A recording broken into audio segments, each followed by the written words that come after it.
Janet was shocked. "Susan, I can't believe this!" she exclaimed in shock. "Why didn't you discuss this trip with Tim? Don't you think he'll have doubts about that? Won't he be upset? Especially since you'll be the only married woman among a group of singles? You know Carol and Peggy? They'll probably start having promiscuous sex as soon as we get to Vegas. Please ask Tim." Susan looked at her skeptically. "Really? As if he would ever refuse?" "I'm disappointed in Mr. Pretty Two-Shoes. I don't have any cheating plans. I just need a break. My life has become so monotonous, devoid of any excitement." Janet, an old friend, shook her head in disbelief. "Sue, please be careful. I don't want to witness your marriage crumble because of the trip."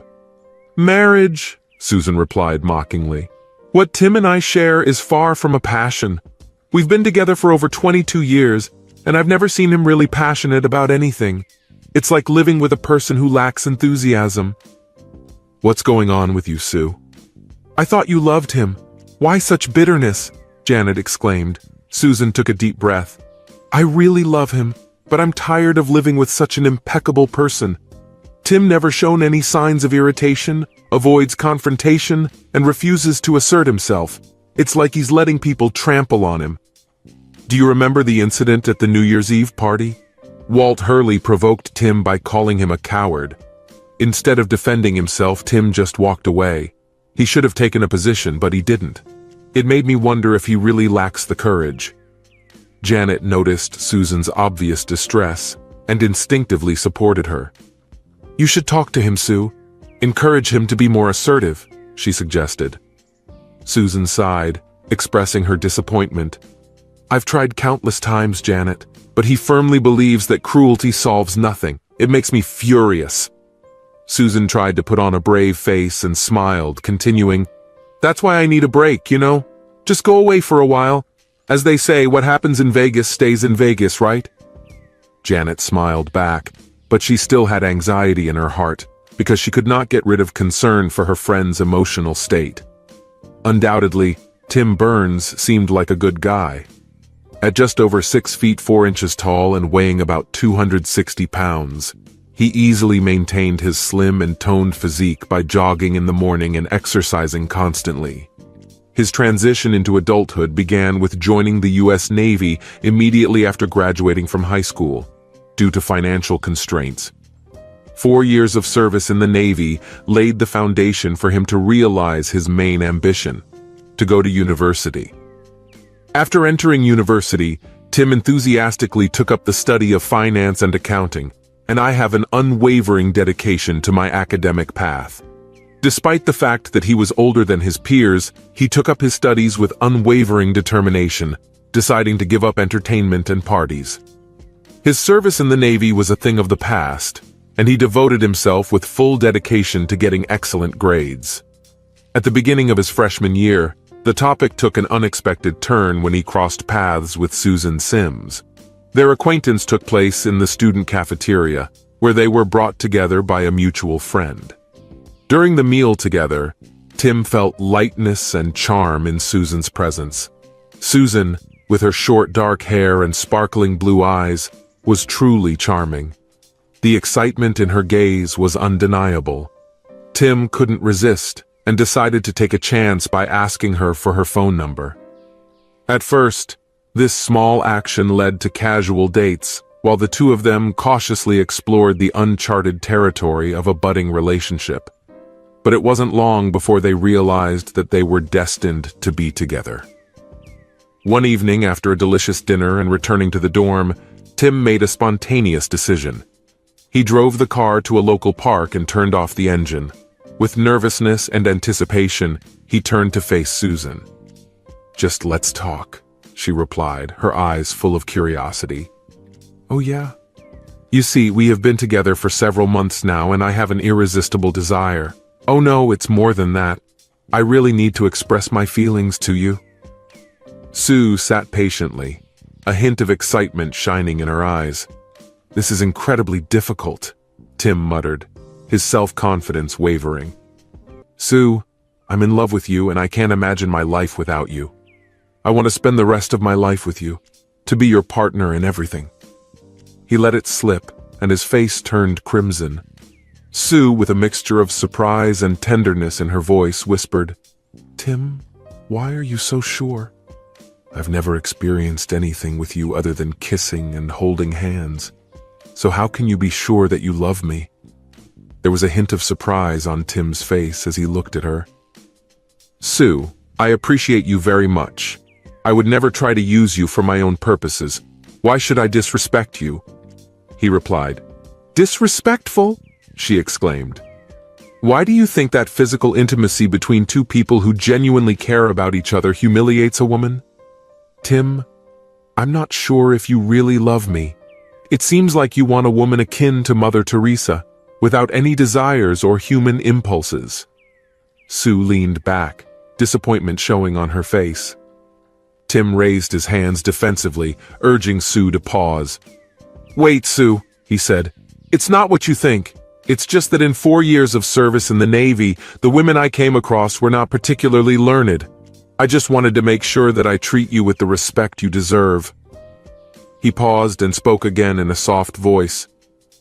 "Susan Sims, I really love you. I want to spend the rest of my life with you. Will you be my wife?" Tears welled up in Sue's eyes and she reached out to him.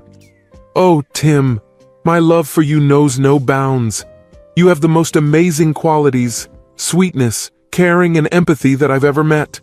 Without a doubt, I'm happy to accept your offer to marry you."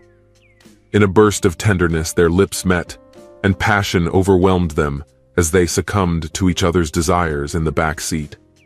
Soon after, Sue successfully completed her marketing degree and got a promising position at a local cosmetics company. Before getting the territory, she was eagerly preparing for the training, which lasted several months. To her surprise, the salary offered turned out to be very generous. Meanwhile, Timur was still 1 year away from graduation. But they did not want to wait and decided to tie the knot without delay. Soon they managed to rent a modest apartment near the university. Sue took on the role of breadwinner while Tim continued his studies. After graduating from university, Tim got a job as a junior accountant in the nearest district, which increased their joint income and saved them from financial problems. When Susan discovered she was pregnant a year later, they jointly decided that she would take maternity leave and then get a job at a suitable kindergarten before returning to work. In fact, Susan made the decision, and Tim just agreed with her. After complications during childbirth, Sue gave birth to her beloved daughter, who was adored by both parents. The heartbreaking realization that Sue would not be able to have more children made their bond with Amanda even more special. Despite this setback, they remained grateful for their daughter's presence in their lives. Financially, they prospered because their professions provided a stable income. Over time, their joint earnings allowed them to purchase an extensive residence in a gated community with a golf course and a country club. When Amanda turned 12, Susan made the decision to quit her job and become a full-time mother. Tim quickly agreed with this choice. Tim had a successful career and worked for the company for more than 20 years, eventually rising to the position of senior account manager and receiving a generous salary. Recently, there was an opportunity to take the position of vice president, and Tim decided to apply for it. He was confident in his abilities and believed that he was well suited for this role. Shortly after, CEO John Cook called Tim into his office. "I am glad to see you. Please sit down and make yourself comfortable. Would you like some coffee?" "No, thanks, John. I'm fine," Tim replied, watching him closely. He had a feeling that what he was about to hear would not be pleasant. "By this, I want to be honest with you. I know that you have applied for the position of vice president. I have to be honest and tell you that you won't get it, even though you are a smart and capable person," John said. Tim suppressed his disappointment and replied, "All right, John, please keep being honest. I'd like to know why." John smiled affectionately at Tim. "The reason is that you have exceptional qualities as a person. Your decency, knowledge, attentiveness, and easygoing nature make you a unique asset in this organization. You treat everyone with kindness and respect, earning the admiration of both colleagues and customers. Your value to us is undeniable. Therefore, we strongly believe that you should remain in your current position." Tim insisted, "What other reason is there, John? I want to know." He nodded, agreeing with Tim's request. He leaned closer and stared at Tim. "The problem, Tim, is your excessive kindness. You lack the instinct of a fighter, and you hardly know when to show aggression. Negotiations are undoubtedly your weak point. We cannot deny this fact. Deep down, you know that I'm telling the truth." Tim replied with a nod, acknowledging the boss's point. It wasn't that he lacked the ability to be ruthless. He deliberately chose not to use this approach. He was tired of going ahead. Tim stood up, shook his boss's hand, and left. He would have to tell Susan that the position was not available to him. Knowing Tim, she wouldn't be surprised. Tim was sitting at his desk, not taking his eyes off the landscape outside the window. At that moment, he was seized by an unusual attack of introspection, which forced him to reconsider the image he had created after leaving the Navy. It had been many years since he had consciously decided to shape himself the way he was now. Tim is determined to distance himself from any form of cruelty, whether physical or verbal. He put a lot of effort into rooting out any remnants of aggression in his newfound personality. This transformation was quite easy for Tim. By nature, he had a kind and sincere character. But deep down, he harbored a hidden darkness that he vowed to suppress forever. But now he began to doubt whether he had swung too far in the opposite direction. Memories of his time in the Navy came flooding back to him, reminding him of the harsh training in the freezing darkness of the humid beaches of Coronado and the depths of the underwater kingdom of San Clemente, where the screams of people were inaudible. Memories popped into my mind. Scouting an enemy beach from the surf line, skillfully destroying a moving ship in the endless sea, patiently sitting in ambush for countless hours or days in swampy swamps. He has undergone extensive training, honing his ability to silently neutralize a threat using a knife, a garrote, or even relying solely on his own bare hands. For a long period of more than 3.5 years, he served conscientiously in the Navy SEALs Squad, acting as an exceptionally skillful instrument of death. The lands of Iraq and Afghanistan have witnessed his unwavering presence and dedication. He was the master of the night, where darkness reigned. His hands remained firm, devoid of any emotion or remorse. His countless victims were legendary. His comrades, bound by a common thirst for bloodshed, were ready to follow him even into the depths of hell. But when his term of service came to an end, the burden of his actions began to weigh on him. Tim felt the impending collapse of his sanity and felt a deep sense of relief when his service finally came to an end. He made a solemn promise to himself, vowing never to let this dark and deadly side of his personality resurface. And yet now he was tormented by doubts. Has he crossed a line beyond which there will never be an end? Unsure of his own beliefs, he began to doubt that his relationship with John Cook coincided. He lacked the drive and determination that the position of vice president required, simply because he deliberately decided not to possess these qualities.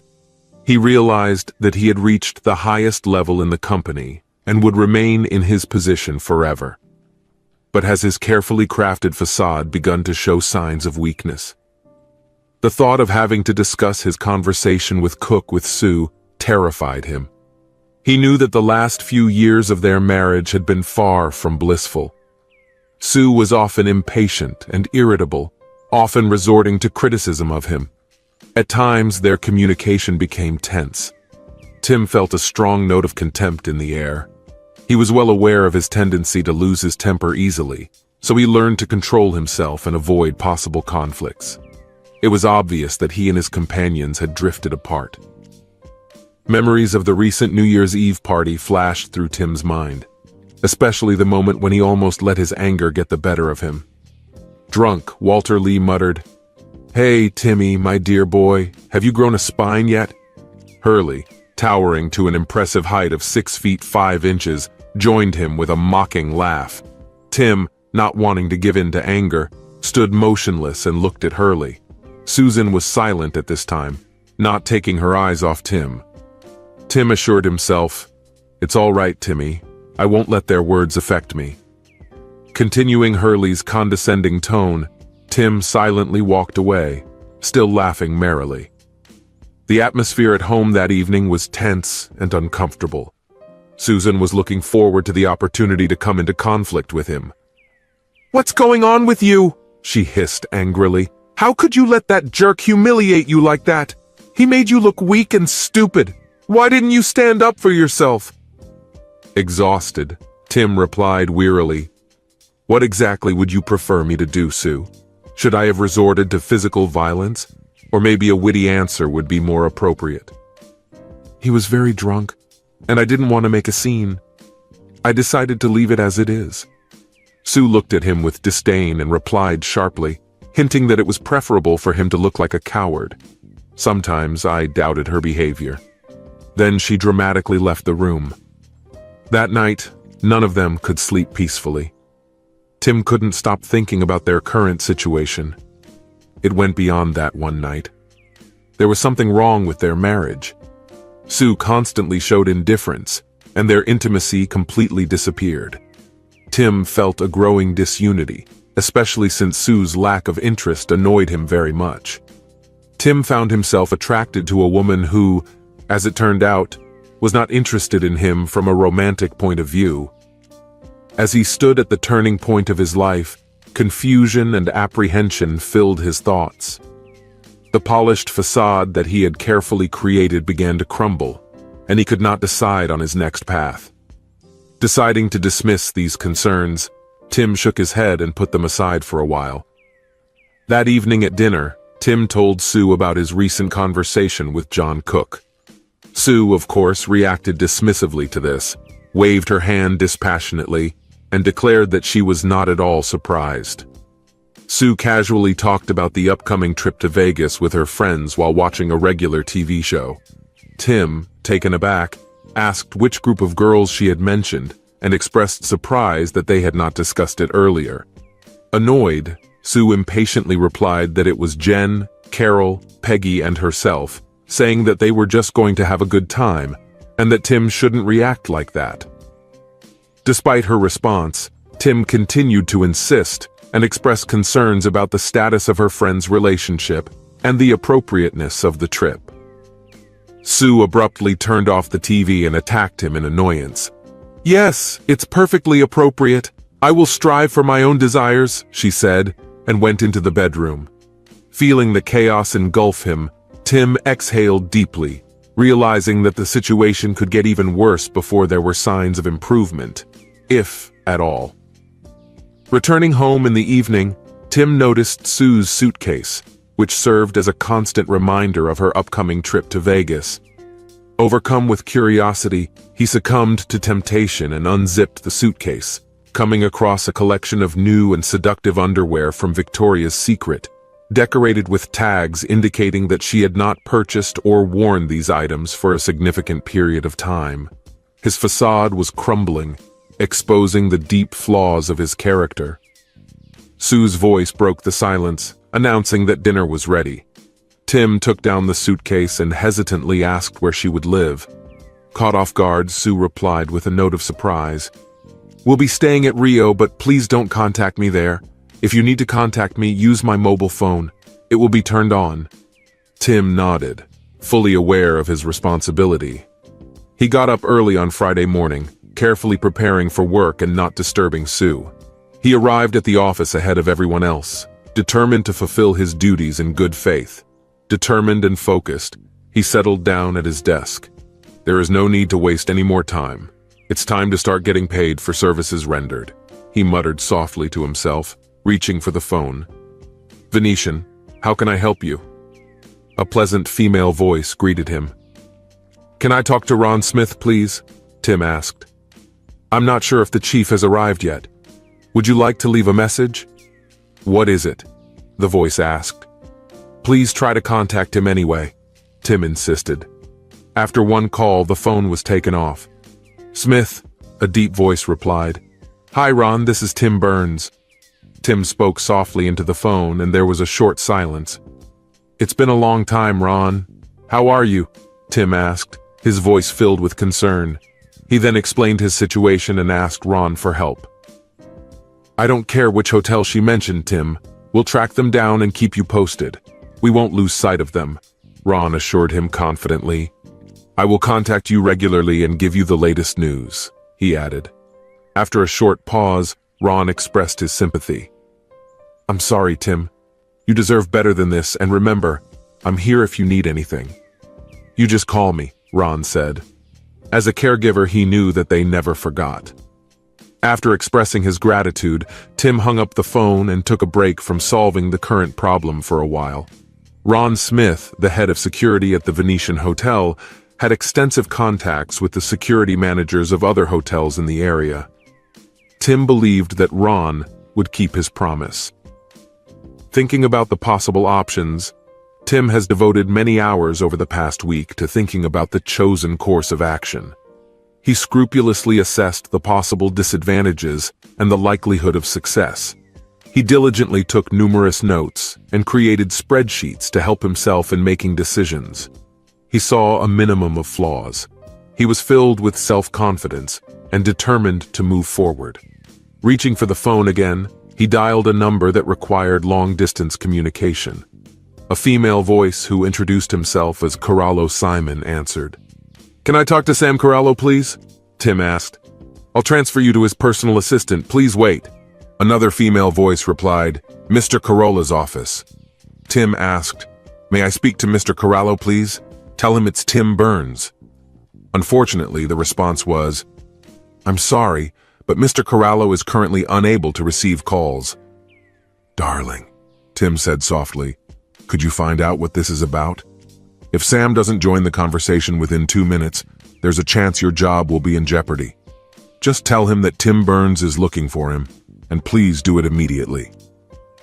The line went silent, and he heard a sound as if the phone had been placed on a hard surface. Tim didn't have to wait long before the answer came. Tim, you scoundrel, a hoarse voice rang out. I should be furious with you. You promised to keep in touch, but it's already been a while. How much? It's been almost 8 years since we last met. I want to hit you. Well, how are you doing? Hey, what's going on with you? Sam asked, finally calming down.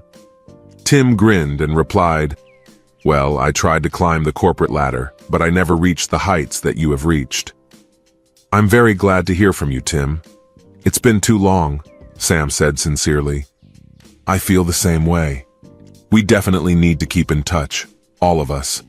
We were like a tight-knit group of brothers, Tim replied, hearing the emotion in Sam's voice that stirred him up. You're absolutely right, Sam. We have to come up with a plan to make this happen. But before we do that, I want to ask you a favor. It's about money, Sam. I need financial help. I do not know the exact amount at the moment.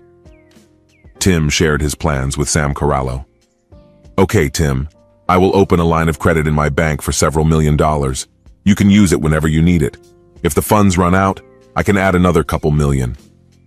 In addition, Sam, we should discuss issues such as the interest rate and repayment schedule, Tim stated firmly. There was a moment of silence, and then Sam blurted out angrily, You ignorant fool! How dare you insult me? I won't take it for granted. You ignorant idiot. Don't you care about interest and repayment? If you were here, I would have done you grave harm. Well, maybe not personally, but I'd have one of my henchmen do it. He sneered maliciously. Tim laughed, trying to calm the situation down. Okay, Sam, let's not escalate the situation. We can discuss these issues later. In addition, it is likely that we will meet face to face in the coming months. I'm not kidding, Tim. I wouldn't be in this place without you. I owe you for everything. I made it clear a long time ago. If you need help, contact Sam. I beg you, Tim, remember this. Sam begged, Please, Tim. Tim replied in a gentle tone, I understand, Sam. They quickly completed all the necessary preparations and said goodbye, promising to meet each other in the near future. Tim glanced at his watch and noticed that a significant part of the morning had already flown by. He turned on the intercom and asked Pam, his secretary, to join him in the office. Hi, Pam. Please have a seat. Tim greeted her warmly, studying her closely. Pam, an attractive woman and resilient single mother, has served faithfully under Tim's leadership for more than 6 years. He admired her skill. Pam, do you remember our first interview for this position? Pam nodded, remembering. You mentioned that my qualifications are too high because I received a master's degree in business management from the prestigious Wharton School. I explained that my main priority was to find a role that would allow me to spend a lot of time with children, and money was not my main motivation. After all, my ex paid a decent amount for child support, right? Tim replied, I have a suggestion for you. Relax and let me explain everything. In Las Vegas, Sue and Janet, looking tired and haggard-eyed, sat down again to a postponed breakfast the next morning. God, Sue admitted, chuckling. I definitely overdid it last night. I feel terrible right now. But then she added, but you know what? It did me good. Maybe I'll think about doing it again today. Jen joined in, laughing, and said, we both got carried away and went a little overboard with the fun. We were lucky that the guys we danced with didn't go any further. Sue grinned mischievously and replied, maybe it wouldn't be so scary, huh? In the end, we have to remember that everything that happens here stays here. That evening, Jen found Sue patiently waiting for her in the living room. Sue, Jen began carefully, I hope you won't be upset, but today I met a man who invited me to dinner. I plan to meet him at a cafe soon. Sue's face brightened and she answered, this is amazing, Jen. I'm really happy for you. Please don't worry about me. I'll have a quick snack, drink a little, and go to bed. Have a nice dinner, Jan. I really think so. Jen grinned and replied, well, I still have a few minutes, so why don't I have a drink with you? I don't want him to think that I want too much. A deep male voice rang out of nowhere in the air. So, what do we have here? 2 stunning ladies, all alone. It's just a crime, the voice exclaimed. Startled, the girls looked up. Sue, stunned, replied, what are you doing here, Walt? Susie replied, yes, where else would you be, Walt? I assume you're here as a liquor salesman, right? Just 1 week a month in Vegas, right? This is enough time to take care of everyone, and at the same time have a daily routine for the locals. But why are you interested in our presence here, Walt? Is this just a short trip for you? This time, Janet replied, expressing her joy about the upcoming holidays. Jen, however, immediately regretted sharing this information, biting her lip. Alone? The man asked. His surprise was obvious. I'm surprised, Susie. Timmy boy let you go to Vegas alone? I always thought he was a bit weak, but I didn't think he was that stupid. Hurley laughed at this remark. Sue pursed her lips and answered him quickly. Watch your mouth, Walt. I don't like that you belittle Tim. Hurley's apologetic nature instantly kicked in. Damn it. I'm sorry, Sue. Sometimes it seems to me that I am not smart enough, and this often leads to negative consequences. I sincerely apologize for my actions and will definitely apologize to Tim when we get back. You are all really kind people. Watching Hurley's reaction to her anger, Sue noted with satisfaction that he was not as unpleasant as she had first thought. Moreover, she couldn't deny his good looks. Janet hesitated, glancing at her watch, clearly feeling awkward. Sue caught her discomfort and quickly calmed her down. It's time for you to go, Jen. Enjoy and have a good time. I'll be fine. Go ahead. Janet stood up and said, I'll meet you in our room later, Sue. Of course, there's no need to worry. Have fun, Sue assured with a smile. They watched Jen's brisk walk as she walked through the living room and out into the spacious lobby. Hurley looked at Sue pleadingly. Susie, I sincerely apologize. I'm serious. Sue shook her head and smiled back at him. All right, Walt, but let's not joke anymore, okay? Do you understand? Of course, I promise to behave as best I can, he assured. Now please join me for dinner. I don't like to have dinner alone, and I suppose you feel the same way. I know of a wonderful Chinese restaurant located inside the hotel, and I would be just happy if you would join me as a guest, Walt said impatiently. Sue thought for a moment, and then shrugged her shoulders. Okay, Walt, but please don't forget to behave yourself, she warned. To her pleasant surprise, Sue found that she really enjoyed Walt Hurley's company. He was attentive, showered her with compliments, and brought laughter to her evening. Unfortunately, dinner ended too quickly, and Hurley suggested continuing the evening in the living room to have a drink and dance. Leaning closer, he gently took Sue's hand. "Sue, it's still very early," he said. "Let's not finish this yet. Why don't we go back to the lounge and have a few drinks, and I can impress you with my dancing skills, you know, that Broadway style," he teased. Sue couldn't help but smile and disagree, finding Walt incredibly funny and strangely attracted to him. As time went on, Sue discovered that she was drinking more alcohol than usual. Although she knew she should abstain, the atmosphere was pleasant, and Walt's dancing was wonderful. Leaning against him on the dance floor, Sue whispered softly, "Maybe it's a banana in your pocket? Or are you just glad to see me?" "Walt." She burst out laughing, unable to contain herself. "Oh my God, I'm sorry, Sue. It's out of control. You are incredibly stunning and irresistible. You have to be a saint not to feel like dancing with you," he chuckled. Sue snuggled closer to him. "Oh, you can't deny that. I like it." She moved her pelvis towards his tense organ, feeling her own desire grow. They continued to dance, Hurley's hands on her buttocks. Sue's hands gently stroked and explored him as they shared a passionate kiss. In a low voice, Sue suggested, "Shall we retire to my room? It's quieter and more private there." After leading her out of the hall, Hurley supported Sue's unsteady steps down the hall.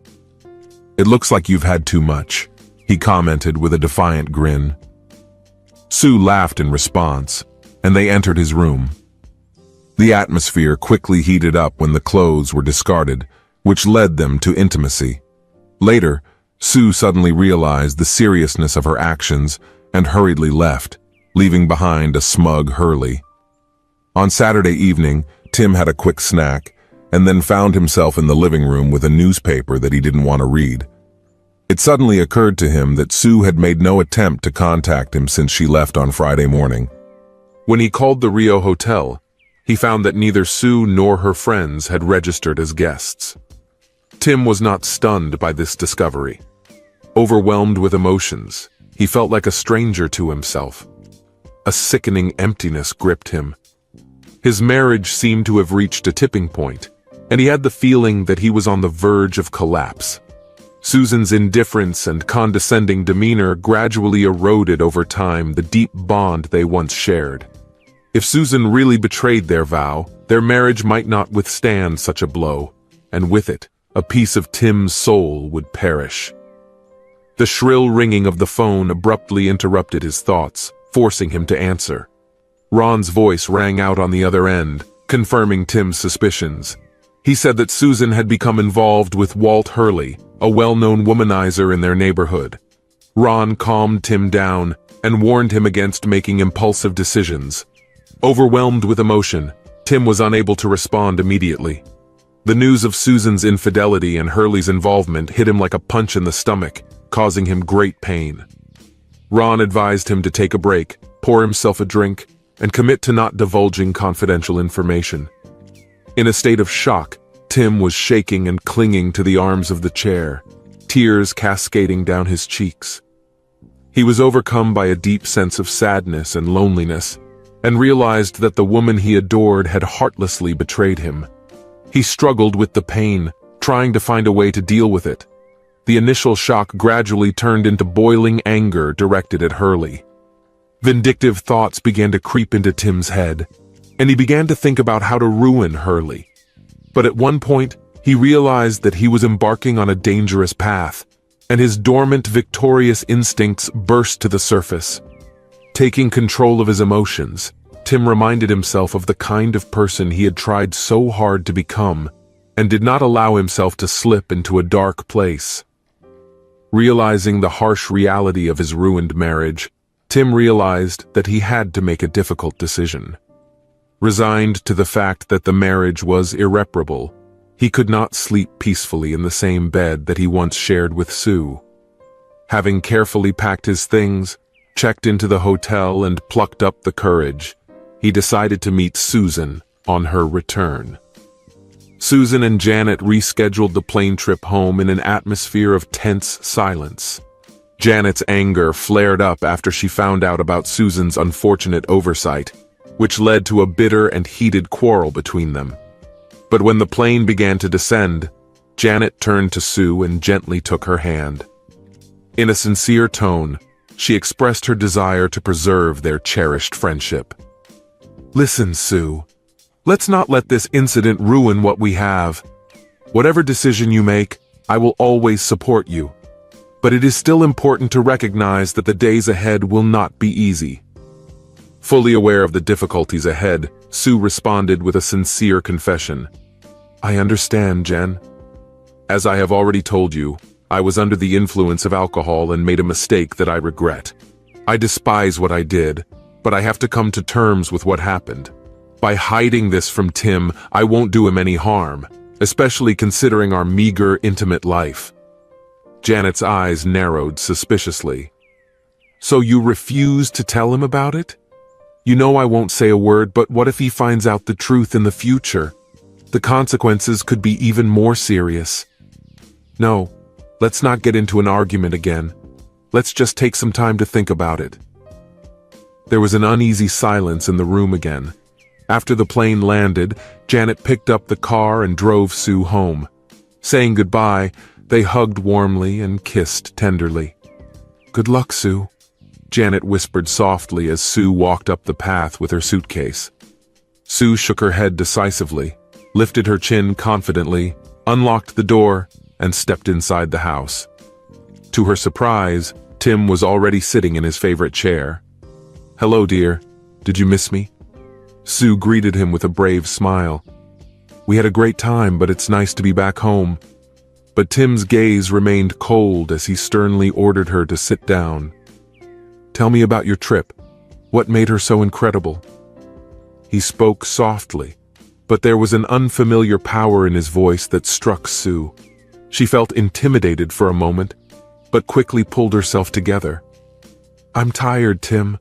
I need to take a shower and change into something more comfortable. I will share all the details of the trip with you later. But let me make it clear that you're not going anywhere. I specifically told you to sit down. Now sit on the chair, or I'll personally make sure you do it," Tim threatened. Sue turned around, her anger rising. "What the hell is wrong with you? I just told you that I'm tired. We'll discuss this later, and if you have a problem with it—" "Let's not talk anymore," she said decisively. In an instant, Tim got to his feet and collided with her, their faces an inch apart. Despite the fact that he had never resorted to violence before, he threatened, "I've never raised my hand at you in anger, but if you don't sit down, I'll slap your backside hard until it looks like mashed potatoes." Placing a firm hand on her chest, he gently guided her back to the chair. Taking a deep breath, Tim pulled himself together and returned to his seat. Sue sat stunned and did not recognize the man standing in front of her. She had never seen such a Tim before, so she decided to obey and play along with him. Most likely he was upset that she went on a trip with her friends. "All right, Susan, please tell me all the details about your trip and how you had fun," Tim said, upset. "Honestly, Tim, we had a great time," Susan began. "We went a little too far with drinking and gambling, maybe even more than we should have. We also watched several shows and enjoyed delicious food. There was nothing exciting about it, but it was nice to relax." Tim asked softly, "From what, Susan? Take a break from me?" "Susan, it seems like your main intention was to distance yourself from me, am I right?" Tim's voice became harsh as Sue's patience ran out. "I don't understand what you're implying. I'm tired and I don't want to participate in your childish games," she replied, preparing to leave. Tim's tone turned hard.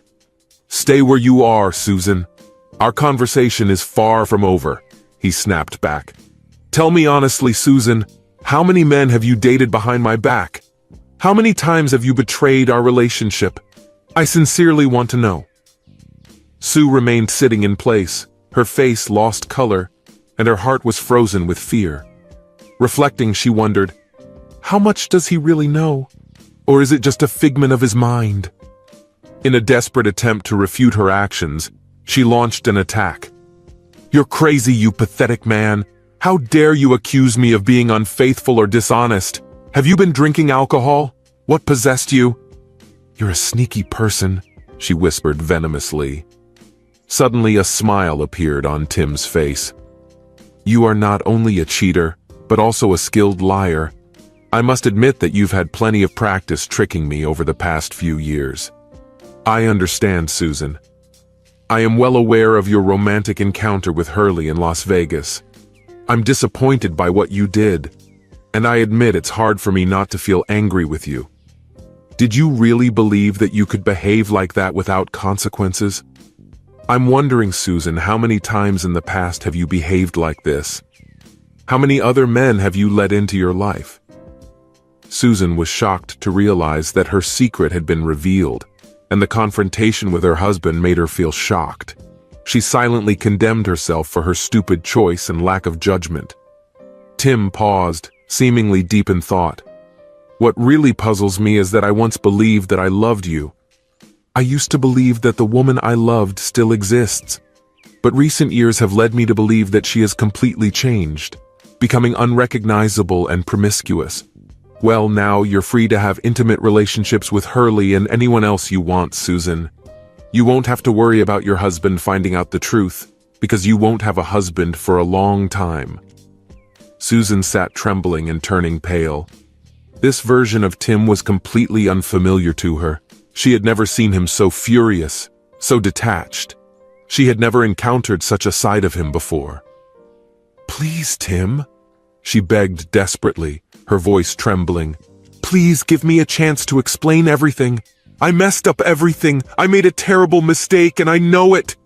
But our years together, the memories we've created, can't just be thrown away, I promise you. This was the first and only time I cheated on you. It wasn't intentional, it wasn't what I wanted, I swear, she pleaded, tears streaming down her face. Tim's expression hardened, disappointment and anger reflected in his eyes. It wasn't just your affair with Hurley that led me to this decision, although he certainly played a role. It's about infidelity, Susan. You understood perfectly well how much importance I attach to loyalty, and yet you chose to betray all the principles that I cherished.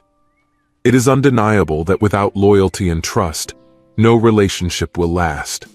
Moreover, the last few years have been a difficult journey. Your actions have demonstrated a complete lack of respect for me and disregard for my feelings. I was treated like an uninvited guest, almost like an outsider that you just put up with. The truth is obvious, Susan, Tim said coldly. You've started confusing true masculinity with superficial sodomy. Your ideas about what defines a man have started to diverge from reality. I have repeatedly told you that being a man does not mean being loud, boastful, or physically strong. I also stressed that cruelty is rarely the solution to any problem. But you called me weak and timid. You seem to have forgotten that a real man doesn't need to flaunt himself or belittle others. A real man has a strong sense of responsibility and commitment to his loved ones. He takes upon himself the responsibility to protect and provide for his family. A real man remains unwaveringly loyal and devoted to both his family and friends. You know, Susan, a real man should have qualities that go beyond just physical data and empty chatter. But it seems to be these qualities that caught your attention. Susan was stunned, her mind turned upside down. Tim's sudden outburst left her speechless. In all their years together, he had never spoken to her with such contempt and bitterness. Please, Tim, she begged, her voice trembling. Just stop it. But Tim cut her off again, anger in his words. You have nothing to say, Susan. I'm not interested in listening to your lies anymore. Your attempts to deceive me won't work anymore. I've already started taking out most of my stuff, and I'll take care of the rest myself. I understand that there is not much of my contribution in our things. It seems that most of the purchases made over the past few years have been based on your decisions regarding our needs. I hope these things will bring you some comfort. In addition, I recommend contacting a lawyer to ensure a quick and smooth divorce process if you do not decide to challenge it. I am ready to support you financially so that your lifestyle remains relatively unchanged, although you may have to find a job. But I have to make one condition, Susan. You will be allowed to leave this house, but if I find out that you brought other men here for intimate meetings, I will stop all agreed alimony payments. I will not participate in mortgage payments for the house in which you lead an unfaithful life. If you decide to challenge my decision on this issue, I will use the incriminating photos I have of you and Hurley. The decision is yours. Tim stood up, looking at her with a mixture of sadness and remorse. I'm sorry, Sue. We had the potential to grow old together. With that, he turned and walked out of the house, leaving her behind forever. The following months passed quickly for Tim as he focused on reviving his business. He was incredibly lucky to have Pam by his side in his new role as HR director. Her unwavering dedication and extensive knowledge were invaluable. Soon, they managed to assemble a strong team and attract significant interest from potential customers. As for his divorce, it went through without much hitch, despite Sue's persistent attempts to get in touch, which he strongly rejected. Just a few months later, the divorce was formalized.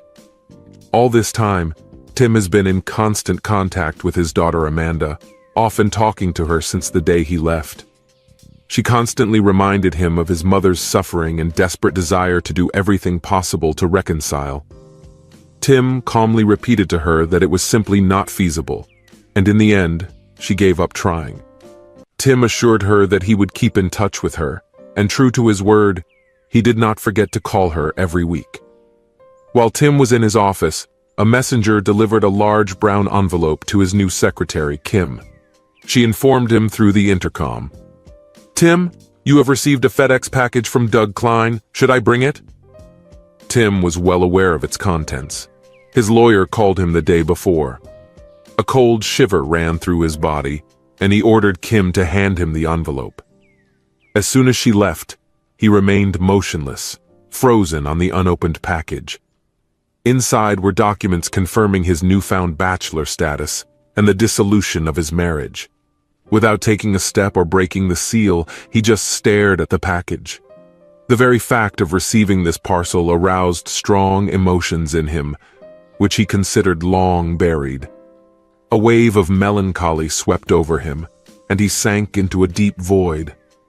Tim reasoned that there was an unfilled void in his life. He realized that Sue had distanced herself from him partly because he was not paying attention to the changes taking place between them. He regretted his passive approach, which led to coldness in their relationship. Tim reflected that if he had been more assertive with Sue, the chaotic situation could have been prevented. But in the end, the choice was Sue's. Tim admitted that she was an adult and understood the consequences of her actions. In the past, he had lived in the realm of memories, but now he had to turn his attention to the future. But Tim did not pay attention to the fact that after receiving the final divorce papers, Sue was faced with the same news. Her lawyer mailed them, and they arrived 2 days after Tim's copy.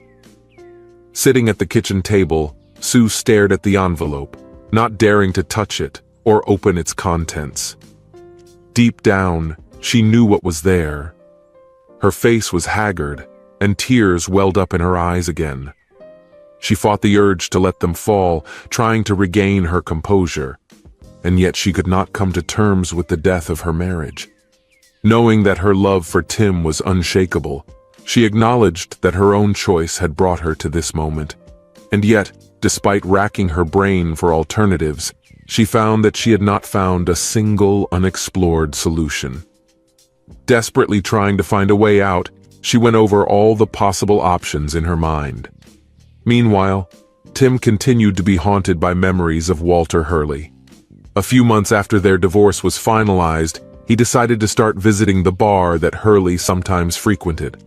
Conveniently located within walking distance of his office, Tim would drop in there after work for a drink, and gradually became a familiar face among the regulars. Several weeks passed, and one early evening Tim noticed that the side room of the establishment was filled with loud and noisy voices. Among them, he believed, it was possible to identify Hurley Baz, known for his stormy and arrogant behavior. "I've been dating several married women for months now," Hurley boasted, his tone laced with contempt. "They're all just lecherous people," he added, laughing. Surrounded by his followers who willingly supported him and joined in his laughter, Tim went to the entrance to the room and looked inside. Hurley immediately noticed Tim and grinned admiringly. "Well, well," he chuckled. "Hi, Timmy. Susie finally decided to end it all, right?"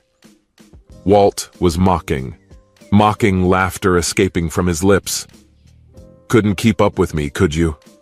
he continued with an insulting grin.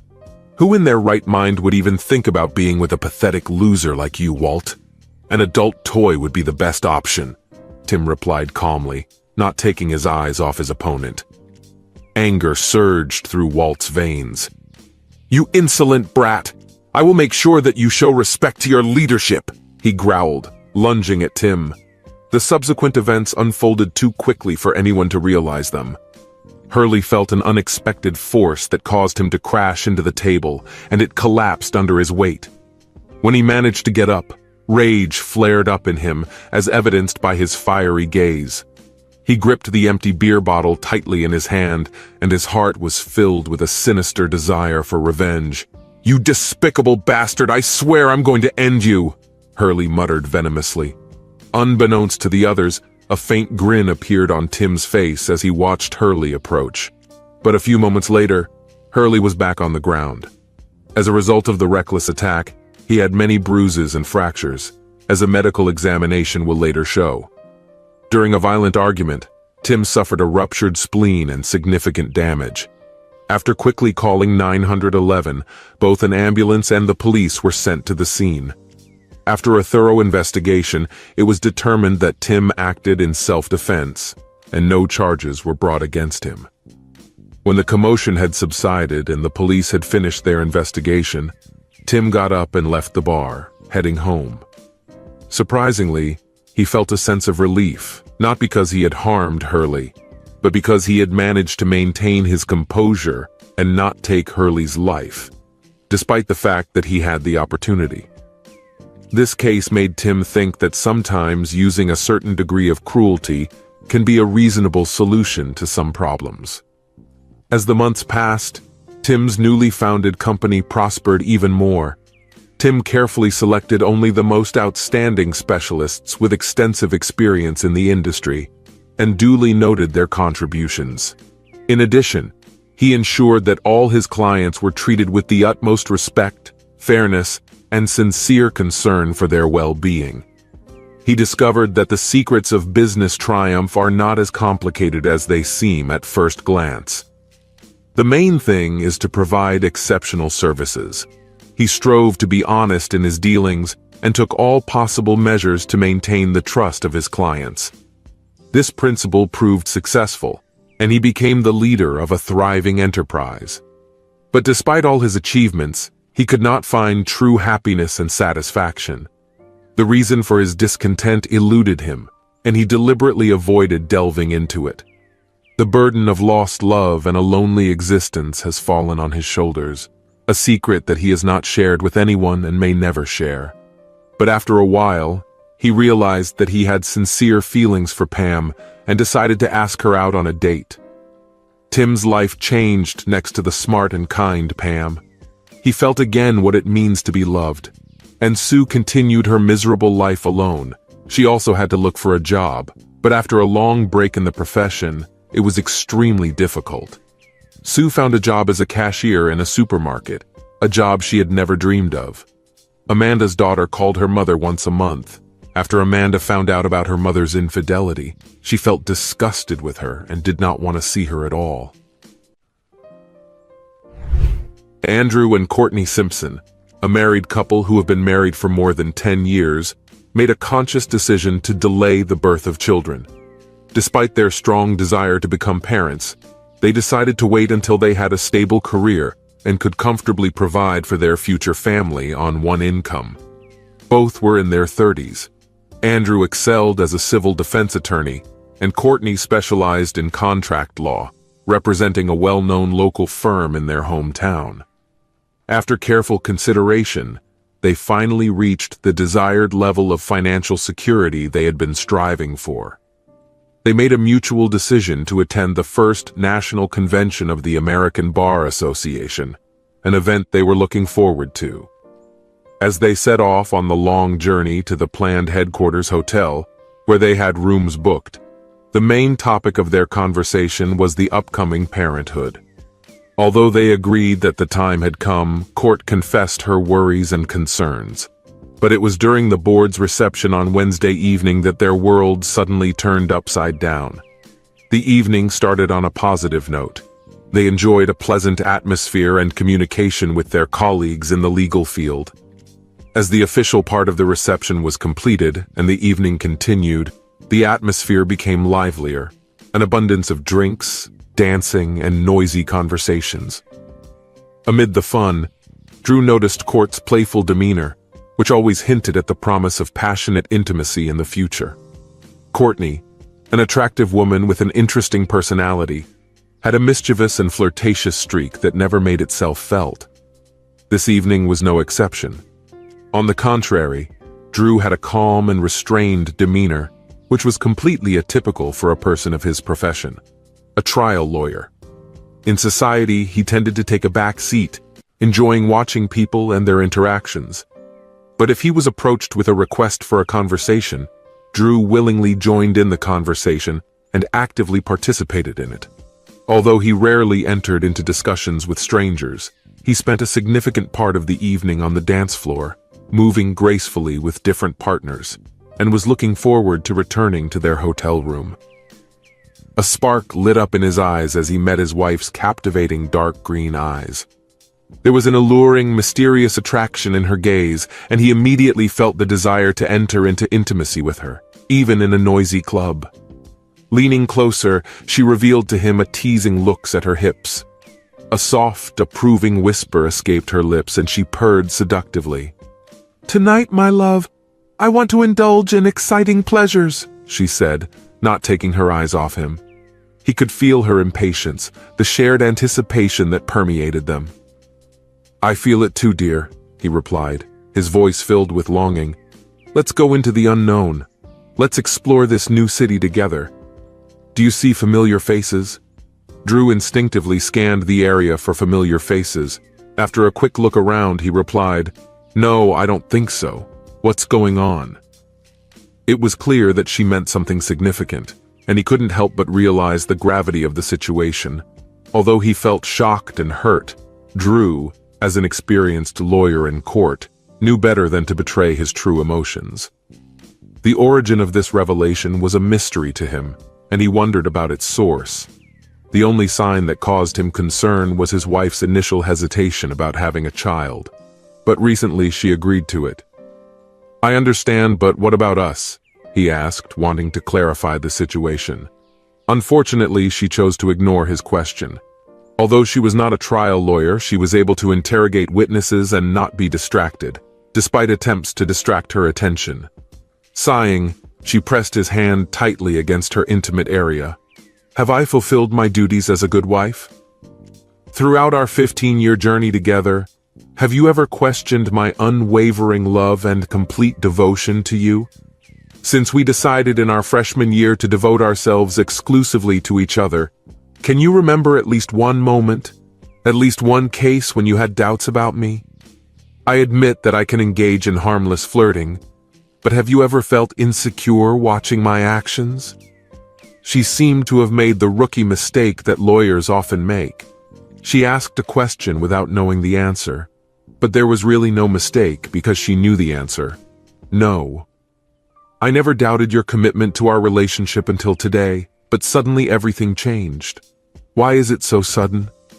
He accepted the inevitable reality. It was amazing how serene she looked amid the chaos of the nightclub with its pulsating lights, deafening music, and a crowd of intoxicated lawyers surrounding the DJ. Amid the noise, they talked in low tones, but not a single word was lost between them.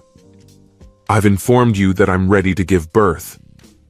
I just want the upcoming weekend to be dedicated exclusively to myself. This is what I think I deserve. In addition, starting on Monday, I decided to stop taking birth control pills for the sake of our future."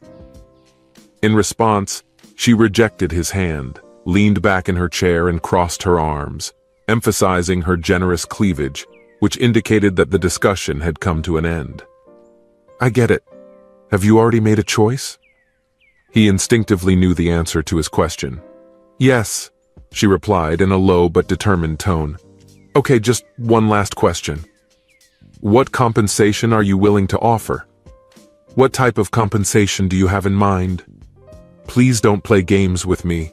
As a contract lawyer, you are well aware of the agreed remuneration. What can you offer as a reward? How much are you willing to pay?" At that moment, he felt that he was on the verge of losing his composure. He was amazed at how rapidly his life was unfolding. "Darling, the only thing at stake here is your pride. I understand that my actions will hurt you, and I am ready to spend the next 3 decades trying to alleviate this suffering.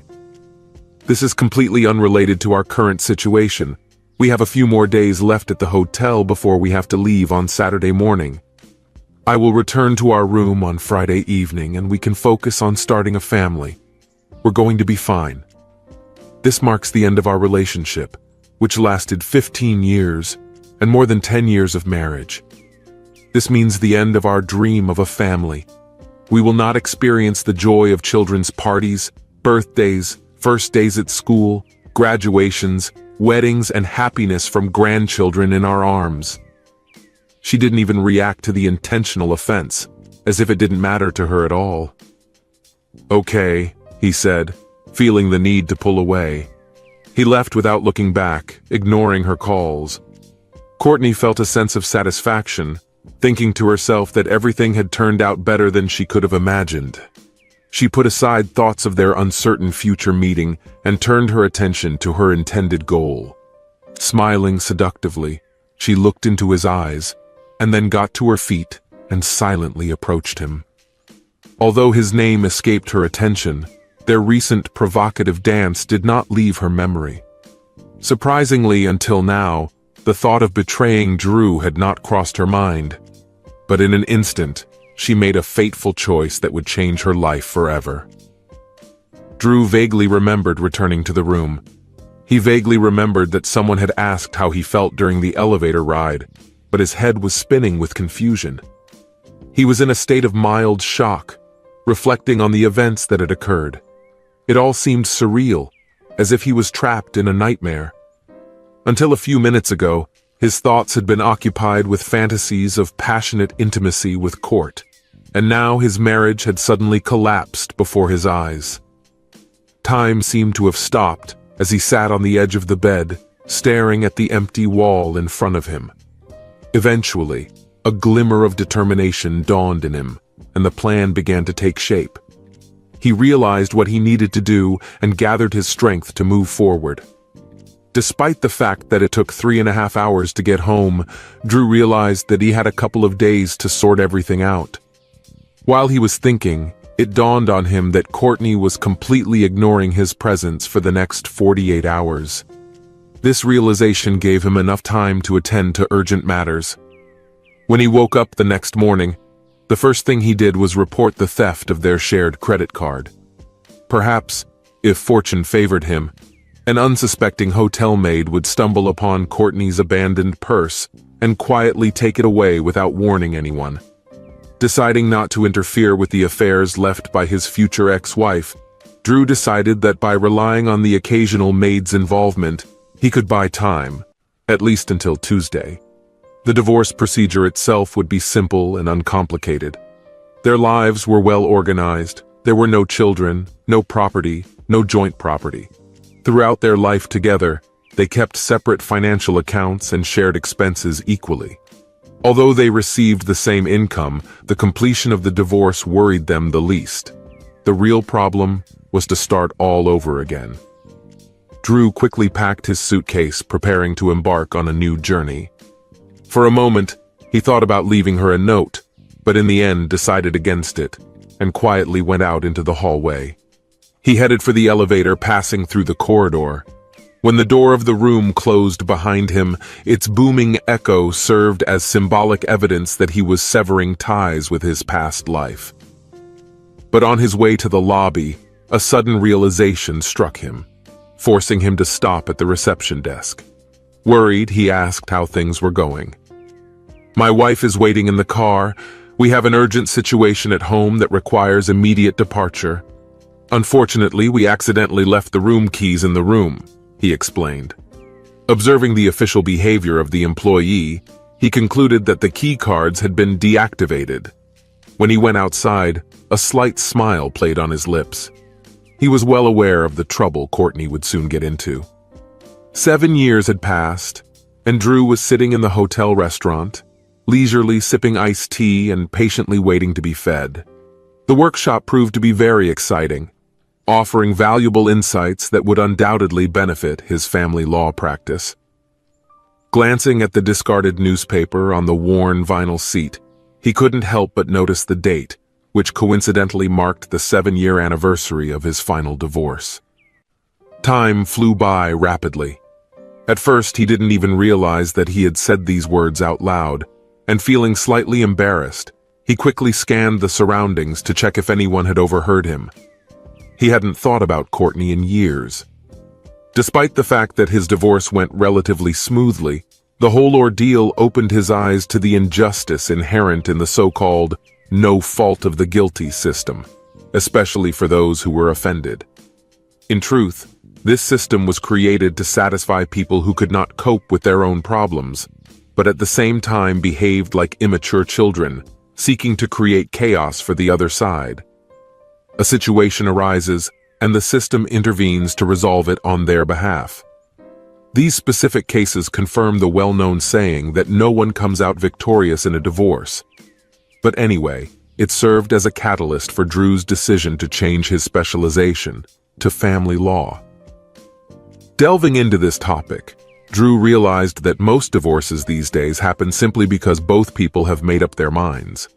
Disputes rarely arise, as both sides strive to end their relationship as quickly and effortlessly as possible. He handled every case that came his way, but he especially enjoyed dealing with rare cases of adultery. He suspected that in such cases his client's spouse was trying to put pressure on him. As he was pondering these thoughts, he was suddenly interrupted by a familiar voice. "Hi, Drew. How are you?" He raised his head and was completely stunned to see her standing in front of him. It was as if he had been electrocuted. "Hello, Court," he replied. "Why did you come to the family law seminar?" "I'm not here to participate, but rather for another reason. May I sit down?" "Please sit down." He motioned for her to sit down. She straightened up and said angrily, "Drew, you've never talked to me. You ignored all my attempts to reach you. It was unpleasant for me to see you absent from all the hearings. After living together for 15 years, you couldn't even say a simple fuck you before running away." That Monday evening, when I walked up to the porch of our house, I was unexpectedly handed the divorce papers before I could get inside. And when I finally walked in, there wasn't a single trace of you or our marriage left in the apartment. In an instant, I witnessed our marriage collapse because of your thoughtless and selfish actions, and yet I feel guilty. If that's the only thing you can answer, please just go away and give me the space I desperately need. Drew, I'm really sorry. Anger gripped him, causing his face to darken. The attention of the entire restaurant was now focused on them. Stunned, she got up from her seat and rushed away with tears in her eyes. At that very moment, Drew, like a sudden whirlwind, was surrounded by the lively presence of chattering children. They were approaching him at high speed, as they always did. His wife followed closely behind him, and her laughter and smile instantly faded when she saw his expression. Her eyes took a brief glance at Courtney's rapidly retreating figure. "That's her, isn't it, Drew?" He could only nod, his attention occupied by the 3 children. Without saying a word, Sarah rushed after Courtney. Drew kept his eyes on his wife, watching her catch up with Courtney. Sarah and Courtney talked for quite a long time, as a result of which Sarah provided Courtney with kind help in finding a place. It seems that they even exchanged contact information, as Sarah ended their communication with an affectionate hug, after which they said goodbye. Back at the table, Sarah took the initiative to occupy the youngest child, giving Drew the opportunity to chat with the twins and settle their differences. When Sarah sat down in her seat, Drew's amazement showed in his dilated eyes and gaping mouth. "She's really coming to us in a few weeks," Sarah said, emphasizing the importance of a sincere and meaningful conversation between Drew and Courtney.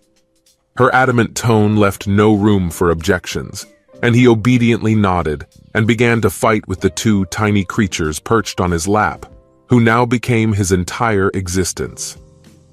When night fell, and the three inseparable companions dozed off in their room, Sarah looked at him and asked if he wanted to say anything or ask her. He took a deep breath and spoke in a gentle tone. "At first, in the first few years, I harbored the desire to do this, but I guess my pride prevented me. No, I have no questions, and I feel relieved that I didn't give her a chance." "Really? You're kidding. This can't be real, can it?" "It's really very serious, Sarah. If I had let her talk to me, maybe she could have persuaded me to change my mind. But then I wouldn't have met you, and we wouldn't have our 3 children. No, I don't need to talk to her, and I don't regret anything." She hugged her husband and showered him with kisses. "You always know how to charm a girl, don't you, kid? But this poor woman desperately needs your attention. The least you can do is offer your presence to her and listen to her. Although I am ready to do this, I doubt the purpose of this interaction. Most likely she will only apologize repeatedly and declare her ignorance when asked to explain the situation.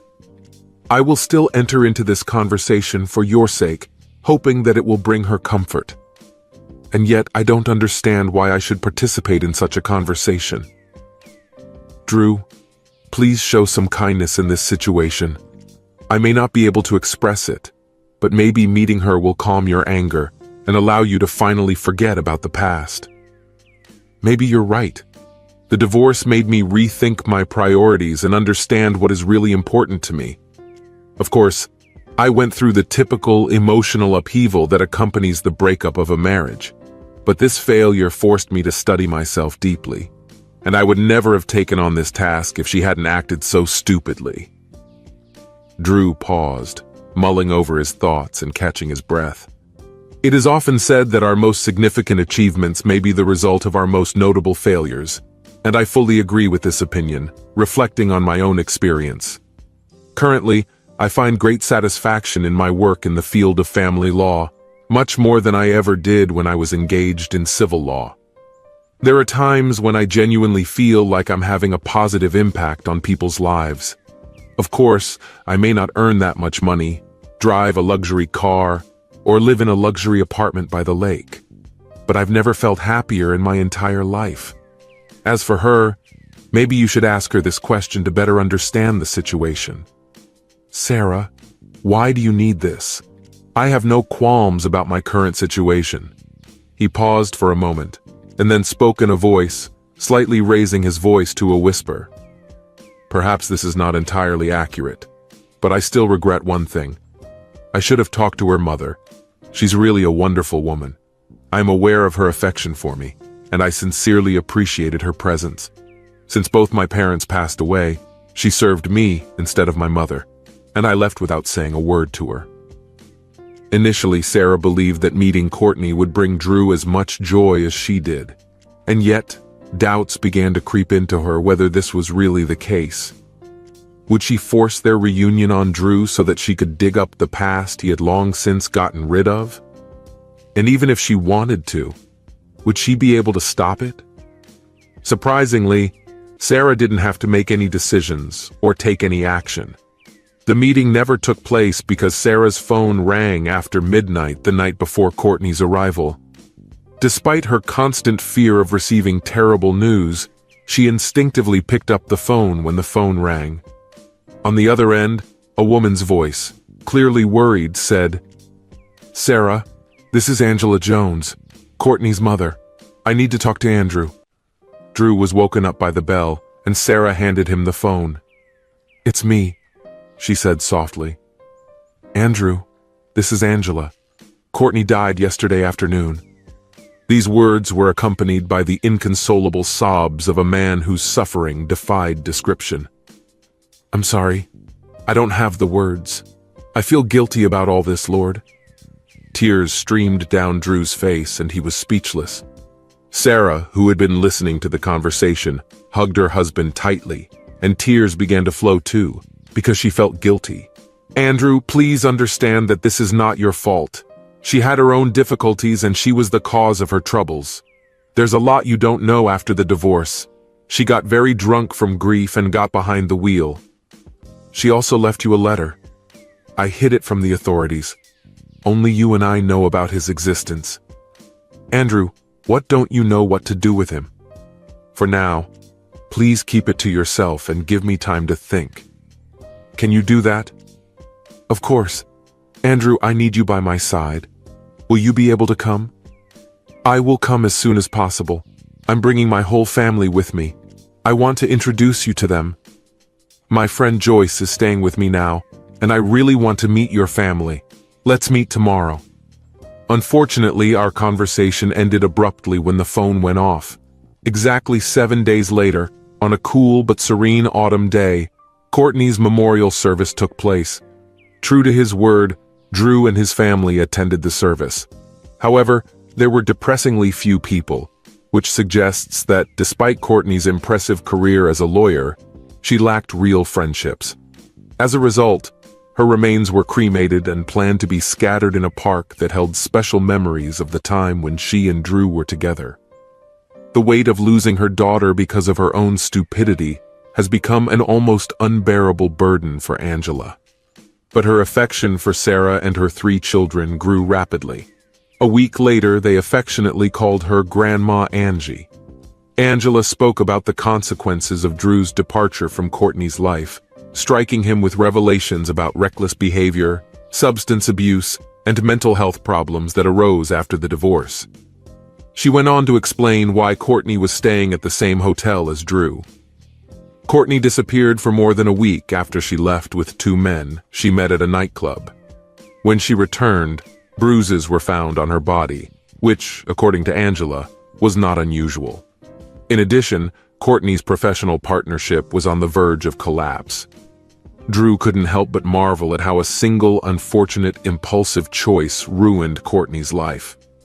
On the eve of the family's departure, Drew had a long conversation with Sarah, as a result of which they came to certain conclusions.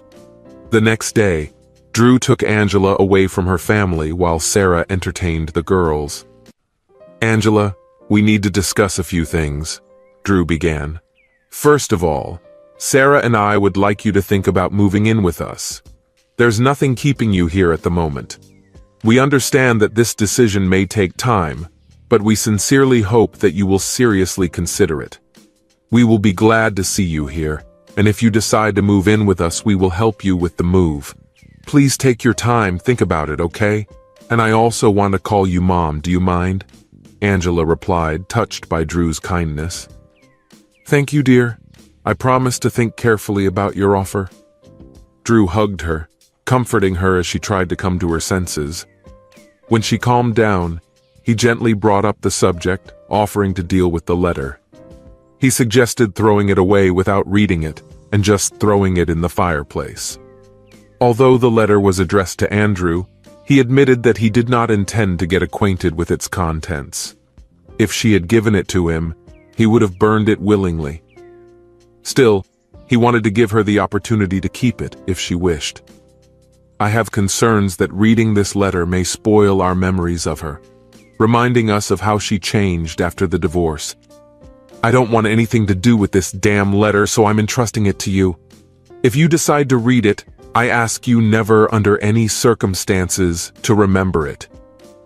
Angela was stunned by his response, but gradually understood Andrew's point of view. She tried to keep the memory of her daughter in her mind, tried to capture the essence of who she once was, before her choice destroyed her existence. Perhaps there was genuine remorse in her, accompanied by an awareness of the painful consequences to which her actions had led. But underneath the surface, there may have been unresolved pain. Andrew revealed the details of his recent meeting with Courtney, making her think that Courtney might harbor even more anger and guilt ready to spill out on him.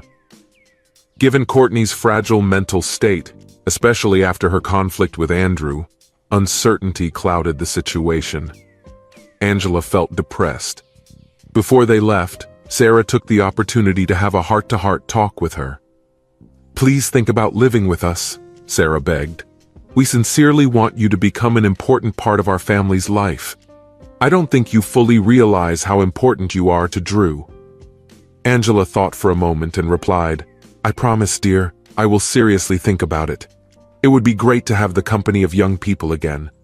As Drew and his family returned home, tears and hugs filled the car, symbolizing their deep emotions. In the living room, Angela sank wearily into an armchair, her body succumbing to exhaustion. Sighing, she took the letter out of her pocket and stared at it. A sense of urgency filled her as she thought about the important decision she had to make. But when the woman read her daughter's letter, she burst into tears and the next day realized that she needed to accept Drew's invitation to live with his family. She thought that her daughter would like that. After reading the note handed over by my lawyer, I couldn't help but smile. My gaze wandered around the room where Laura, my future ex-wife, was sitting next to her lawyer. Her face was decorated with a mixture of nervousness and confidence as she looked back at me. I knew that her smile hid her true concern, because deep down, she wanted this divorce not to happen. I have spent over 25 years trying to provide her with a comfortable life, allowing her to stay out of work with no hope of returning to it, even after our youngest child left for college earlier this year. She firmly believed that reconciliation would be possible if she were given a consultant who shared her point of view. This conviction stemmed from her desire to maintain her well-off and carefree lifestyle, on which she pinned all her hopes. Her confidence was bolstered by the fact that the judge of our family court was none other than Judge Reynolds, infamous for his alleged collection of numerous male genitalia displayed on his office wall. It is said that their number was so huge that it was not easy to enter his office. Throughout his career, he has consistently shown favor to his wives, ignoring any actions on their part. Even if the cheating wife got the house, the husband was still responsible for covering all utility costs. In cases where the wife did not work, the amount of alimony she received often exceeded the GDP of some third-world countries. And the ex-husband remained living in depressing conditions, barely having the means for the most necessary things, and longing for such simple things as macaroni and cheese. Indeed, the situation was truly depressing. For about 15 years, Reynolds has been disliked by a significant portion of divorced men in our district. One may wonder why the disgruntled ex-husbands did not confront him earlier. Perhaps this was due to his considerable fortune, part of which he generously donated to local charities, which was often facilitated by his attractive young trophy wife. Alternatively, this can be explained by his support from the influential local Christian lobby. Personally, I thought that he continued to work solely for some undisclosed reasons, since he should have been fired long ago. The reason for his confidence and complacency, most likely, was the presence of incriminating photographs with the participation of a high-ranking person in the legal hierarchy and a sheep. Laura had good reason to feel confident. At that moment, the bailiff called for everyone to stand up. Reluctantly, I got up from my seat, watching as Judge Jeffrey Reynolds, weighing about 150 pounds, awkwardly made his way through a side door at bench level. His reinforced chair groaned in protest as he sat down on it. When he limply reached his bench after lunch, he looked flushed and exhausted. After taking a quick glance at the notes scattered in front of him, he nodded to the bailiff before speaking. "We are continuing the Brown v. Brown case under the chairmanship of the Honorable Judge Reynolds," he announced. There was the sound of shuffling clothes in the courtroom as people took their seats. It seemed to me that my efforts to sit were pointless, when he motioned for me to stand up. The judge looked at me quizzically before saying his words. "Mr. Brown, it has come to my attention that 5 days ago, you were released from prison after serving your fourth 30-day sentence in the county jail for contempt of court. As I said before passing this sentence, I firmly believe that couples should be consulted when a marriage is dissolved. Marriage is a sacred institution, and it is very important that people use all available resources to prevent the disintegration of this divine union and avoid divine consequences. Considering all of the above, are you ready to give your wife the opportunity to speak out and give an explanation?" Under the guidance of a professional consultant, I realized that you had deceived her. His insulting words were almost unbearable and made me feel sick. His behavior could provoke even the most patient people, such as Mother Teresa, to lose their composure and react impulsively. But I deliberately tried to keep a calm and assertive tone. "If, after my explanations with you and my wife, you still want me to participate in this counseling process, I am ready to agree." I was shocked that I was able to finish this statement. Despite my lawyer's assurances that I could express my thoughts freely, I was well aware that this particular judge was flouting the rules in pursuit of his own questionable motives. Still, he allowed me to speak, even though he asked me to be brief because of his busy schedule saving marriages. Clearing my throat, I began my speech by emphasizing that in 27 years of marriage, I have repeatedly had to face temptations that lead me astray. Despite the difficulties associated with starting and expanding my own business, I managed to maintain a good appearance, which seems to attract a special type of women who are willing to show interest. In light of this, I have always persevered. It would be fair to expect the same level of dedication from my wife. She hasn't worked outside our house since she found out she was pregnant with our eldest child. Unlike me, she was spared the burden of providing for our family alone, the stress of running a business, and the overwhelming workload I faced. Moreover, you did the right thing by pointing this out. Marriage is a sacred union prescribed by higher powers, and together we solemnly declared our obligations to the representative of this revered institution. Mr. Brown, spare us your predictable diatribes. Your Honor, I am simply expressing my confidence that the treatment of me on March 20th of this year was unjustified. Despite the judge's obvious irritation, they refrained from replying. I didn't deserve to come home from work early to find a stranger in my living room and the unmistakable sounds of intimacy coming from above. Moreover, when I started to climb the stairs, I was stunned by the unexpected meeting. The man in the living room suddenly yelled at me, accusing me of breaking the queue and insisting that his turn was next. It was an excessive shock, and I couldn't help but notice Laura's obvious concern. Despite all my personal judgments about her, she definitely didn't want our personal affairs to be exposed to the public. Just as I was about to express my displeasure, the judge intervened, reminding us that it was not their job to make judgments about the morality of society. Their main task is to ensure the preservation of the institution of marriage and the protection of the family unit. At that moment, I wanted to express my bewilderment, questioning the very essence of what a family unit is. Our children have not been home for a long time, and unfortunately, they have not communicated with their mother since she confessed her disgusting actions. But when I spoke to her about it earlier, I faced the consequences of the judge's anger and eventually received an additional 3 days in prison. Therefore, I decided to remain silent and endure the piercing gaze of the venerable judge. Besides, it really hurts me to see my wife lying in our own bedroom with her legs wrapped around the buttocks of a young physical education teacher, and I can't help but feel unworthy of such a depressing position. I'm sure I deserved the humiliation I felt when I was ordered to go downstairs and wait for them to finish their actions. Among all the hardships of my life in recent months, one positive memory stands out. The look on Jim Rat's face when I decided to ignore my wife's order and meet him face to face. At first, there was irritation in his features when I interrupted his communication with his unfaithful wife. But his face quickly turned to horror when I forcefully pushed him in the back causing him to fall down the stairs. Unfortunately, he suffered bruises and a broken collarbone before I returned his belongings to him. The man who was waiting in the living room hurriedly disappeared as soon as my stern face met his eyes. He remained unidentified by the authorities, which made him an unimportant witness. The judge interrupted me irritably once again. "When is your assault case scheduled to be heard in court?" "Your Honor, it's scheduled for the end of next month." As I have repeatedly stated, Mr. Brown, the specific actions of people who are married do not matter at all.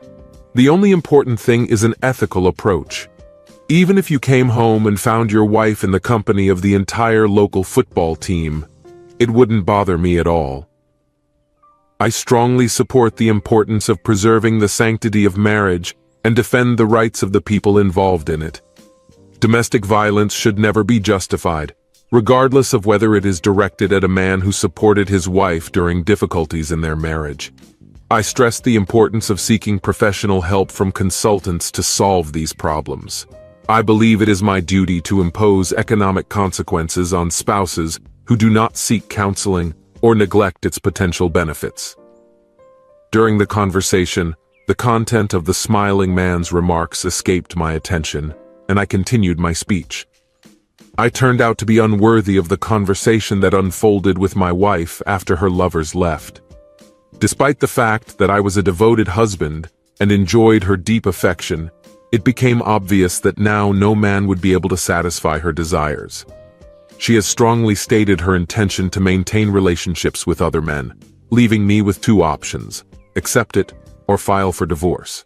The thought of her words captured on film brought a faint smile to my face, as they caused our children to grow apart and her circle of friends to shrink significantly. Once again, the obese gentleman sitting in the courtroom could not contain his inclinations. "Why do you persist in subjecting us to your condemnation, Mr. Brown? I have repeatedly explained that your wife's actions, both past and present, have nothing to do with this case. My responsibility is that I am diligently trying to prevent the dissolution of your marriage and ensure the financial stability of your wife. I firmly believe that this union can be saved, and your wife really wants to take you back into her affectionate arms. I warn you once again. If you refuse the consultations that I have appointed and continue to neglect your duties as a husband, the financial settlement that I will provide to your wife will exceed the amount offered by your lawyer, and you will not make any progress. It's depressing to see how women are often perceived as flawless. It's not about money, it's about meeting her needs. I intend to refute this opinion. As I said before, Your Honor, if my wife still insists on seeing a psychologist after she finds out about the agreement I am proposing, I will reluctantly agree to it. But she should know that no more than 1 hour is allowed to sign this agreement. If the agreement is not signed during this time, we will continue the consultation, although this will not affect the result in any way. Despite your well-known ability to make choices, its ultimate benefit will be lower than the proposed one. I sincerely hope that you will refrain from diminishing the sanctity of marriage by reducing it to a simple monetary value. With that said, what's your suggestion? Finally, my lawyer got up to sort out the situation. My client will transfer to Mrs. Brown 100% ownership of all cars registered in his name only, as well as all cars registered in the names of Mr. David and Mrs. Laura Brown. In addition, my client will pay Mrs. Brown monthly alimony in the amount of $5,000 for 5 years, starting on the first day of the month following the transfer of ownership of the Brown family home. This offer depends on whether Mrs. Brown signs a waiver of all claims against my client and agrees to a non-disclosure agreement regarding the terms of this agreement. He will sign a legally binding agreement under which 40% of all future profits generated by Brown Engineering or any other legitimate organization he may establish in Australia will be transferred to the former Mrs. Laura Brown. In exchange, my client demands that Mrs. Brown give up the need to have legal representation, refrain from further resisting the divorce process, and immediately return to her maiden name. At the table, I watched Laura and her lawyer having an intense discussion. Subsequently, her lawyer stood up and addressed the court with the words, Your Honor, if Mr. Brown's offer proves to be as generous as stated, we will be happy to proceed with the immediate completion of the transaction. As soon as we receive a signed copy of the relevant proposal, I officially announce the dissolution of the marriage between David and Laura Brown. The termination will take effect in 30 days. With a loud bang of his hammer, we all got up from our seats. As he awkwardly crawled to the side, his chair let out a sigh of relief. Taking a quick glance at Laura's desk, I noticed that both she and her lawyer were grinning like Cheshire cats. Laura was undoubtedly reveling in the prospect of continuing her life of excess and luxury without interruption. Her lawyer was undoubtedly delighted with the significant percentage he would receive from the deal. Watching their communication, I couldn't help but regret that today is already Monday, the day when I finally find out the truth. And the truth was that the luxurious house that Laura was proud to call her own was burdened with an exorbitant mortgage debt. My bank accounts were almost depleted, and I recently lost ownership of all my companies in Australia. A couple of hours after that, my lawyer called me and informed me that the judge had approved the agreement and was starting to destroy someone else's life. After packing the rest of my things, I checked the safety of my passport once again and grabbed a luxurious bottle of sparkling wine worth $1,300. Unfortunately, due to legal restrictions, it could no longer be called champagne. In search of solace, I went to my friend's house with benefits. I want to make it clear that I have an excuse for my actions. I only started dating Lucy after my marriage to Laura broke up.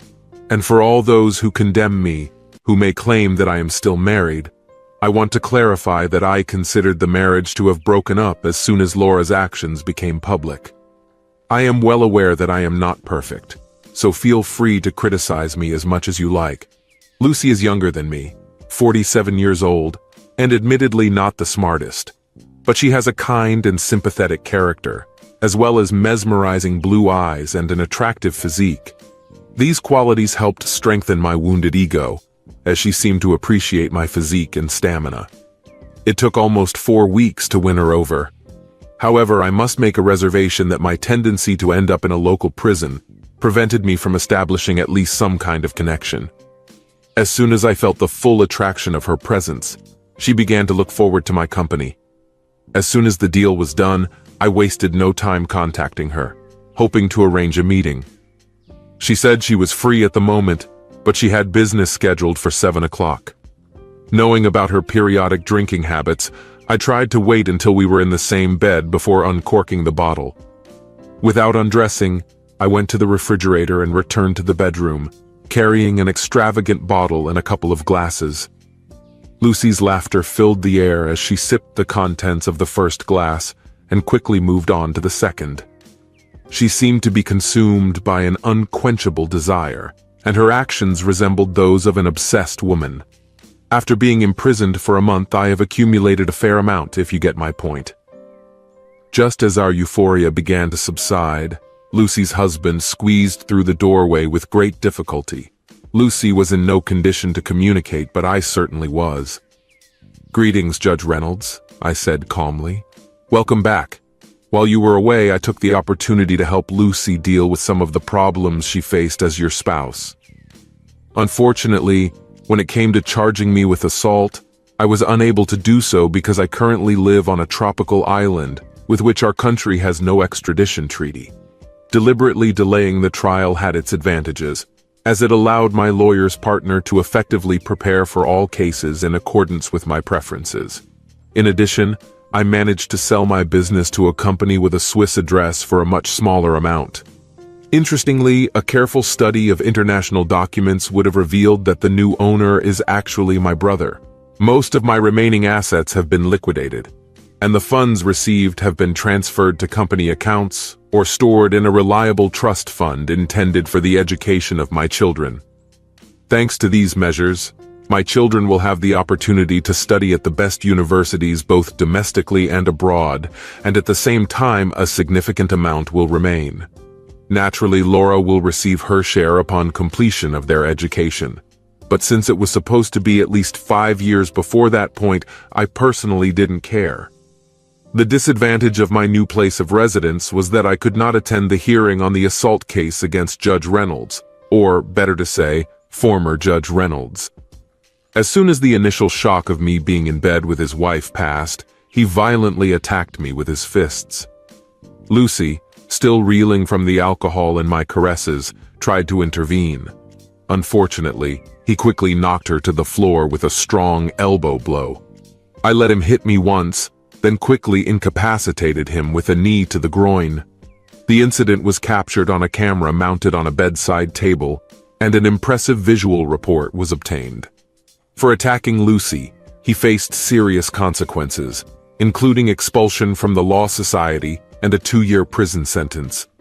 The shame he brought upon the local legal community made him an outcast, and even the judge who sentenced him refused to provide him with any form of special protection, imprisoning him in a general prison. His tarnished reputation as a former judge ensured that he would not find solace or companionship among his cellmates. Predictably, the media seized on the judge's death and, with the veracity of a shark targeting an injured diver, brought Laura's story into the spotlight of national news outlets. They pursued her until she found herself without means of support, unable to fulfill her financial obligations for the entire month. As a result, I gained notoriety, akin to legendary figures such as Robin Hood or Ned Kelly. As I rolled over on the opposite side, basking in the warm glow of the tropical morning sun, my thoughts turned to the woman next to me. Maybe today, I will finally lose myself in the captivating charm of her cleavage and never come back. She was a woman who had recently extricated herself from an unsuccessful marriage, where she managed to receive substantial compensation from her wealthy ex-husband. Please don't judge me. I am not involved in her financial success. It's only thanks to my brother's monthly allowance that I live in luxury and don't worry about tomorrow. The children are expected to arrive on the island again tomorrow, and this will be their 3rd visit. During this time, they have established a strong bond with Lucy, and I am well aware that if I had neglected her kind and sincere character, they would not have easily forgiven me.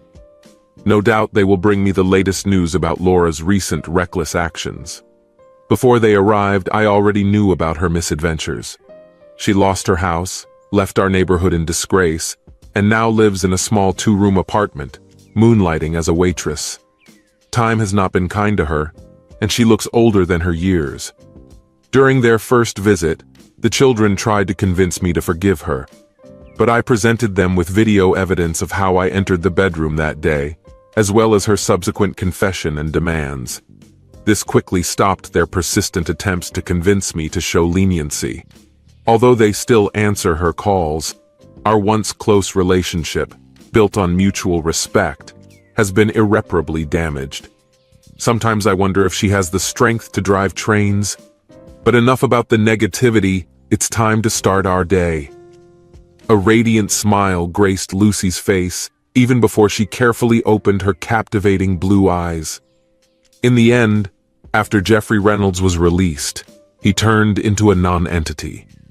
Adopting a reclusive lifestyle, he remained isolated until his sad demise half a decade later. Unfortunately, his final resting place has become a frequent place for divorced people burdened with unresolved anger, who use it as an outlet for their frustrations.